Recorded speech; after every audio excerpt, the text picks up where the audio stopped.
Hi, I'm Ed Marsh. Welcome to this episode of Signals from the OP. I create these brief videos every 2 weeks to provoke some thinking for industrial manufacturing company execs. If you know of one who you think might find some value, please share this with them. Today we're going to talk about SEO for manufacturing companies. Now it's funny, not really, but kind of. This seems to be a real lightning rod for business owners and senior execs that I chat with. There are more consultants out there peddling SEO advice and services than virtually anything else. And most companies have tried engaging one and most haven't seen any satisfactory results. Unsurprisingly then, those execs are profoundly skeptical both of consultants and of specific advice on SEO or search engine optimization. So let's try to pull back the curtain on this topic to understand what's required, why it's so often problematic, and how to undertake it properly. When we talk about SEO for manufacturing companies, we need to be clear about a couple things. What's the goal and what's the timeline? Companies undertaking marketing activities have a goal of growing revenue. That's understood, but they often don't say that. People who focus on SEO normally have a goal of increasing rankings for key terms, both the total number and the relative position. And there's a lot of empty space between those two. Sure, it's true that boosting rankings is a step toward increasing organic search lead generation and then hopefully to projects and sales, but there's no straight line. So we need to narrow that gap. So first, SEO must boost rankings for terms that will attract the right potential buyers. Website traffic that's not a fit is at least net neutral, if not negative. And then once you get the right potential buyers there, they must be engaged, converted to leads so that sales can have an appropriate discussion at the right time, and then sold. And none of those follow-on steps are a layup. Second, the timeline and other work required must be clearly understood. It takes months to years to have a significant impact on the large body of key terms necessary to move the needle in terms of lead generation. And SEO is built on content. Articles, press releases, videos, web pages, and more are required with fresh content published at frequent, consistent intervals. And the content to rank for a term is only one piece of the puzzle. There needs to be follow-on content to deepen the visitor engagement and eventually induce them to agree to share some of their information in exchange for even more detailed and insightful content from your side. Creating that content takes a significant commitment and expertise. You can't simply do a couple technical tweaks to improve SEO results for manufacturers. So any program of SEO for manufacturing companies must be built on realistic expectations. It doesn't mean that you can't start now and succeed. You just have to be realistic. It must be executed according to a rigorously developed plan and never simply run in an ad hoc way. Let's run through some key considerations. First, what terms should you optimize for? This is a more complex question than it seems, and there are various factors to consider, including the monthly search volume, the relative difficulty of improving your results for that term, and what competitors rank for. That's where most analysis starts and ends, and that's the first problem. Manufacturing SEO needs to be built on the questions that your prospects are asking Google, not what you normally like to talk about.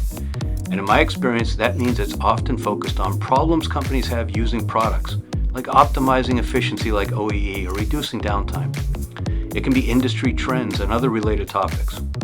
Therefore, while most companies build a list of product terms and a few add problem and solution type terms, your effort needs to go well beyond that. If you're a company that makes machines for food processing or packaging, for instance, like many of my clients, then you'd want to rank for terms including food ingredients, sustainability, quality, and food safety. And that means you must research creatively. For instance, understand key terms that publishers, extension programs, regulators, and trade associations in the space rank for. This will be much broader than what you find looking at a simple list of competitive rankings. It's likely that the volume for most terms will be lower, but a few hundred a month that will really engage with your content and whom you can nurture over months is worth far more than a term that has large volume of ambiguous quality traffic, particularly when you put a number together.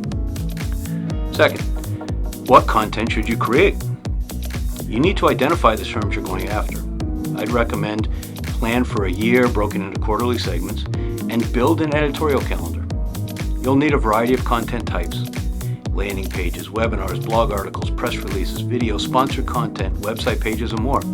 And each piece of content needs to be created specifically for one of your personas, one of the members of the buying team, and mapped to a particular stage in the buying journey. Of course, you also need content for buying teams and sales enablement, and some of that may overlap with manufacturing SEO goals, but don't conflate the two. Content should be created in ways that are technically optimized. The keyword density, titles, image alt tags, natural language readability, pillar pages, topic clusters, all of that in order to maximize impact. But it also has to be created primarily for a great user experience. And that means different channels to appeal to auditory, visual, and kinesthetic learners. Written information, recorded information, video, images, etc. And it has to be presented so it's easy to digest. Never, ever, ever create any content just casually from some key term that somebody tells you. Third, you must be clear about how someone who visits your site after clicking on a search result for a key term will proceed. Often simple SEO efforts that can increase traffic yield with no results stumble because there's no way for a lead to raise their hand. They visit a page, they may visit another page or two, and then they leave. Often their only opportunity is to fill out a laborious contact us page form or to pick up the phone and call. And how often do you do either of those? The key is to have chatbots and simple forms that help them connect live or find helpful deeper dive information. And that path needs to be designed, which means other key terms and longer form content have to be considered and optimized to help people understand the topic they're researching further. Fourth, to turn any of the effort into revenue, you have to be clear about how you convert the visitors to leads and then how to sell them. This is a problem because most sites aren't optimized for user experience and most sales teams are told to focus on qualified leads. So there's no mechanism to gradually nurture dialogue with folks who are at an early stage.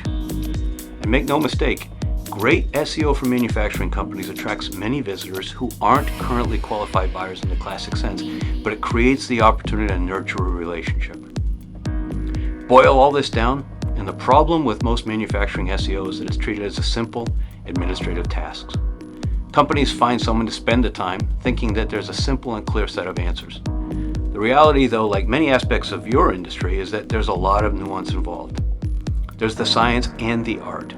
The latter takes creativity, business savvy, familiarity with your manufacturing and industrial environment, the right tools, and lots of experience. It's easy to end up with sophomoric manufacturing SEO that dooms your investment and efforts from the start. Don't let that happen to you. Your business and growth goals are too important. I'm Ed Marsh. If you found value in this episode of Signals from the OP, check out the full playlist and maybe even like it, share it, and subscribe either to my YouTube channel, edmarshspeaks.tv, or at the related blog, signalsfromtheop.com.